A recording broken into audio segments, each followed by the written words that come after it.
Hi, it's me, Vamp, and welcome back to the podcast, Warframe Madness podcast, to be exact. We have some stuff to talk about.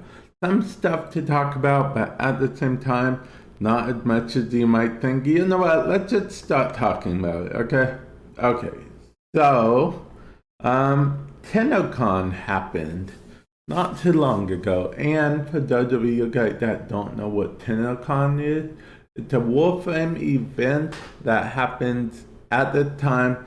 It happens yearly, and it's a convention for all fans of Warframe and possibly even future fans of Warframe to come and all enjoy the awesomeness which is Warframe. I just moved my mic over a little bit. Don't know how you guys feel about that, but yeah. Anyway, that's what it is, and honestly, it is a nice little event. I wish I could have gone, but because I just couldn't between the passport, money issues, so on and so forth, because it's actually in Canada and I am not in Canada. So, yeah, okay. Anyway, moving on. There was a lot, and I mean a lot shown at TennoCon. Actually, if you go to YouTube and search Warframe Madness, feel free to give me a sub if you want. I'd highly appreciate it. I have videos up there talking about like a summary of what happened at TennoCon and the art panel. But here we're going to go a bit more into detail on it. Like, for example, TennoCon actually was pretty cool. Like I said, the first art panel showed off some new Prime deluxe skins we're getting. Offhand, Nova come to mind, Nova Prime Deluxe. We're getting that. We're also getting, what else are we getting? Ibarra Deluxe. The Ash Deluxe looked pretty cool. That looked pretty cool indeed. We're getting Hero Deluxe, which I'll be honest, I'm not sure how I feel about that one. We will see once it comes out and I get to get my hands on it in game model like. That's going to be interesting. We will see. It might work, it might not. Who knows? Who knows? Am I right or am I right? Okay. Then did I already mention Ibarra? I think that's all oh yeah, wait, how could I forget Titania Deluxe? That was only okay to me, so explains why I almost forgot it entirely. And then we have Excalibur Deluxe. Yes, Excalibur getting a deluxe skin because we already have nothing for Excalibur. We need okay. But seriously though, apparently that's the first official Excalibur skin. Everything before it was just a proto skin, so it's the first deluxe skin. So apparently they have this peace pipe or whatever type thing that the character smokes or something. I don't know. It's very futuristic. It even had the like Lady Gaga visor, beginning thing. So yeah, okay. Anyway, that and the concept looked interesting. It's actually very. I should point out that it's still in its concept phase, whereas most of the other ones were actually we saw a model. Maybe not the in-game model, but at least we saw a model rendered. Not rendered in game, but created. Except for Nova. Nova doesn't have an in-game model either, but to a lot of people, especially DK, he's also a Wolfram partner, much like me.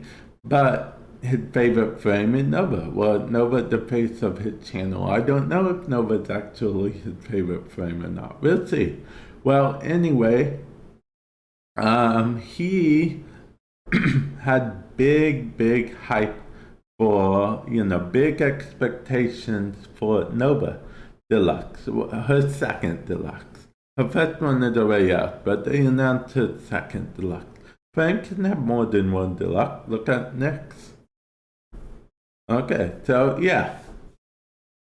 Because it's supposed to be like pure energy. I mean, not just all energy. Otherwise, you just have a big blob in game, and they will be like, "Here you go." But no, it's actually going to be designed by a Magic the Gathering, you know, art designer, and that actually. I'm a big fan of Magic the Gathering. I was playing Magic the Gathering before Magic the Gathering was cool, kids. I used to have like a cool sliver deck. You remember slivers? You remember Sliver can't be attacked but by Sliver. You remember the Sliver Queen? You remember those days? The days of those? You remember Brood Sliver? You remember all them awesome Slivers? Do you remember when they came out with that new pack? And then there was a Sliver that every Sliver gained 7/7 or something crazy like that. So immediately all your slivers were like super beefed up. And then there was this whole card that you could combine with it where mana pools don't empty, and then when the mana pools don't empty, you could just tap all of your slivers because you had gem sliver out, so each sliver would count for a mana of any color. You could just tap them all and not be affected by mana burn. By the way, mana burn isn't a thing nowadays. It was back in my day. Give us mana burn back, actually. Seriously, no mana burn is actually a good thing. But yeah, okay. But with that said, my first ever deck in Magic the Gathering was a counter deck. Okay, so the person that taught me how to play apparently wanted me to be very annoying in games because it was a counter spell deck. It was made to just counter everything. But the thing is that it had Platinum Angel in it as well, so it didn't just lose right away. Platinum Angel, in case you guys don't know, Platinum Angel was at the time very super unfair. Its effect is can't be, you can't lose the game and your opponent can't win the game. So even if I ran out of cards in my deck, even if I had like negative $1 billion health, I couldn't lose. But I made it even more whatever. See, I can do it's an artifact normally, right? And I had an artifact deck, so what I made is I made it indestructible. I made it so it couldn't be targeted. So basically, I made it so nothing could affect it. So I would win the game, and it only took me like 20 turns to do that. Remember 20 turn games? Nowadays, hardly any game lasts 20 turns. So I mean, the normal is for most games in other games to last like 10 turns. Magic the Gathering, you'll have maybe 15 turns if you want to draw out everything and whatnot doohickey, but for the most part it's like 10 turns or less a single game. It's like bam, wow, kablam, pow, it's gone, you're gone, defeated, forever. Okay, I don't know guys, I got way off track there. I wasn't even talking about Warframe anymore. I went on a Magic the Gathering rant and chant and Pagant, what is a Pagant? I don't know. I would ramble quite a bit. I don't even know if you guys understood half of what I said. But yeah, I digress. Let's continue. Okay. So, back to TennoCon. So, we have the Nova Deluxe 2 that's going to be designed by the MTG, whatever that is, art designer, and there we go with that. And then later on they revealed a bunch of more stuff. Yep. Okay, so actual Tenno Live, keep in mind that the stuff they revealed earlier was just in the art panel. It wasn't even Tenno Live yet.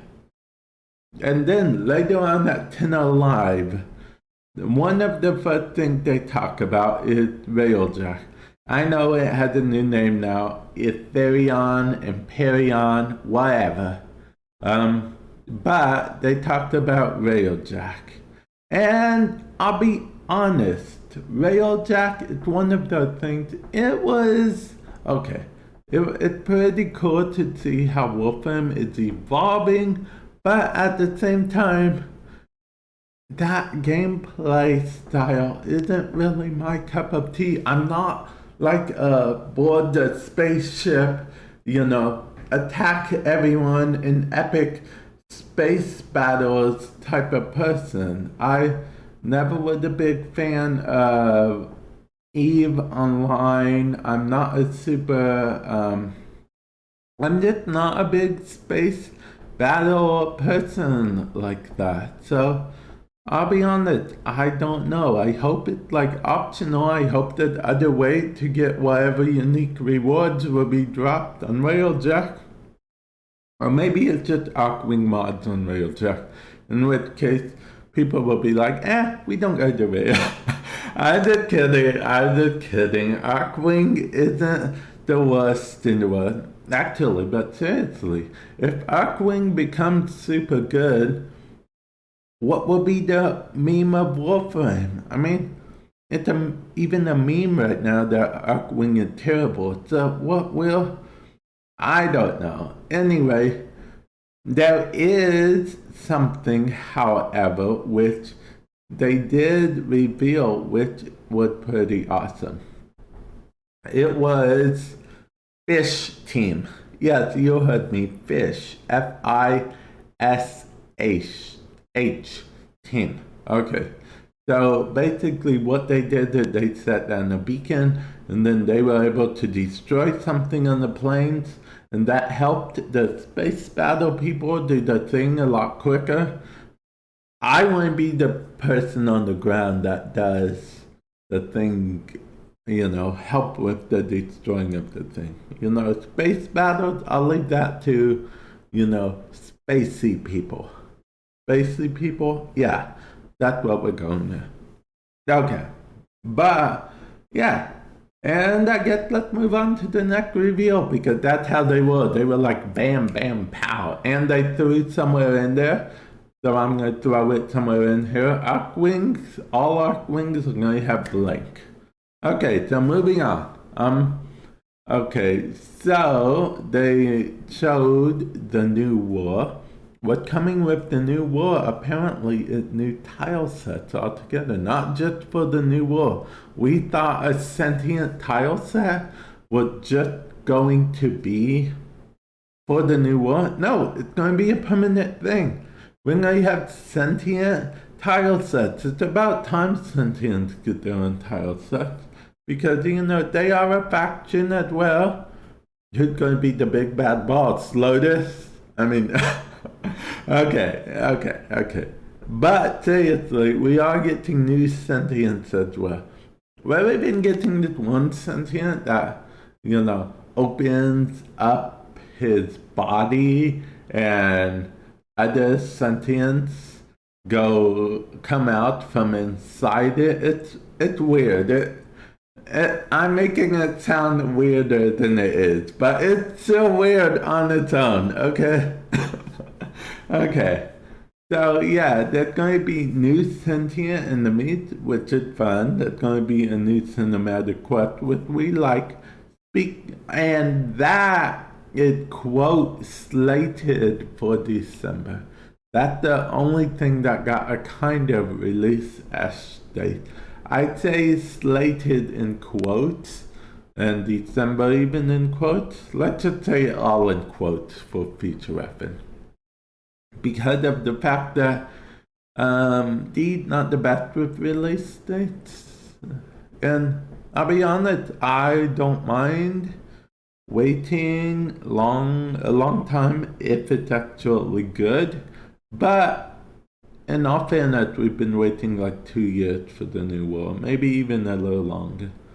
But either way, it's one of those things. They actually briefly talked about this at TennoCon, so I think it's worth mentioning that they do stuff how they do to sort of try to stop the whole crunch time. I'm sure a lot of you have heard of the crunch time thing, where companies have developers work overtime without the pay of overtime and, take precious time away from their friends and family and be like, no, you cannot do this. You gotta finish this and that and that and that and that. And they don't even get paid any extra. Then they're all beat and tired, and then the game it's full of bugs and no one plays it. I'm looking at you, Anthem. No, I'm just kidding. Okay. But seriously, back on track. I just keep getting off track. There is one more trailer I want to talk about. The reason I want to talk about it is because this trailer, when I was watching it, I had to check the channel 2 or 3 times to make sure this was still Warframe, which, because it seems so out of place. I mean, the ending bit makes you realize it's Warframe because there's a lore reference in there, but the trailer itself, it looks so un-Warframe, so out of place. It's called the Divide Paradox, okay? The Divide Paradox. So it looks like your operator, older and young, interact or something, and then there's this horse that looked like straight out of, I don't know what it is, but it's like a Alice in Wonderland meets your greatest nightmare, and that's the horse. That's what the horse came out of, and then there's the Dax looking Ash alternate version, because that's what I think this is. This is somehow an alternate world where your operator can interact with themselves, possibly an older version of themselves. That's what I honestly think, and I think it's actually pretty good, I think we'll see. We will see how it will be. Again, I had to check, make sure I was even watching Warframe, make sure it was even Warframe, but it was Warframe. It definitely was, probably, most likely. I'm like 99% sure it was Warframe, okay?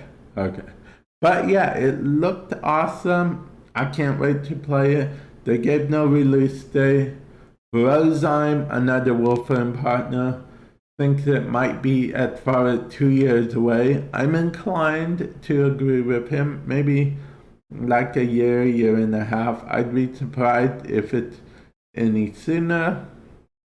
I'll be honest, from a player's point of view, it kind of sucks right now because they announced all this awesome stuff at TennoCon, but we still don't have any of the content yet. I don't think we will for a while. So it still sucks. Actually, just the other day, one of my viewers, I was doing a stream. They asked me, is there anything new in Warframe? I mentioned Wukong Prime and a few other things, but then, that's all I can mention, because essentially it's the same as it was before TennoCon right now.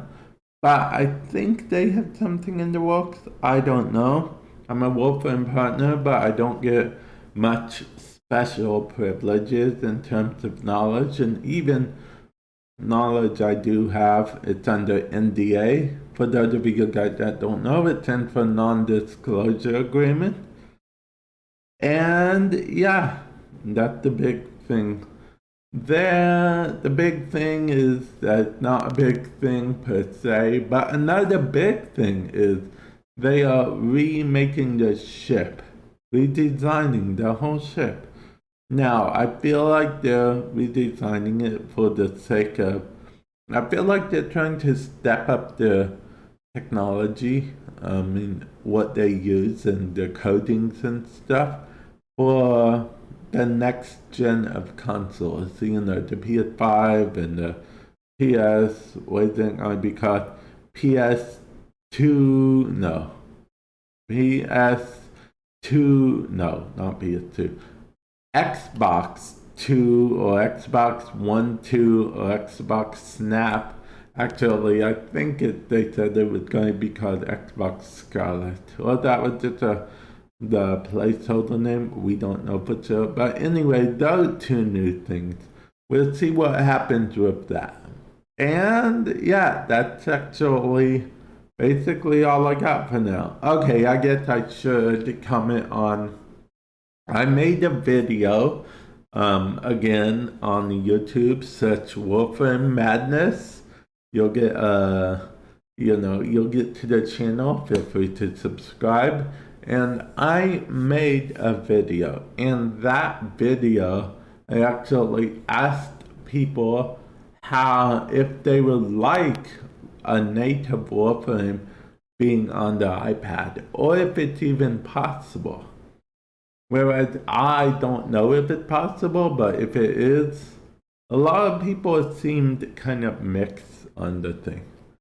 If it's not sure that's something that they'd want, they'd have to use touchscreen control, so they don't know. Stuff like that. I also bring up the Nintendo Switch in it because the Switch, Warframe is on the Switch. So technically, you might not necessarily need, an iPad if you're going to go on the Switch. But, I thought it was a good question. And I did get a lot of responses about it, and it is very good to know what you guys think on the matter. And with that said, I'll catch you guys in hopefully a future podcast. Later.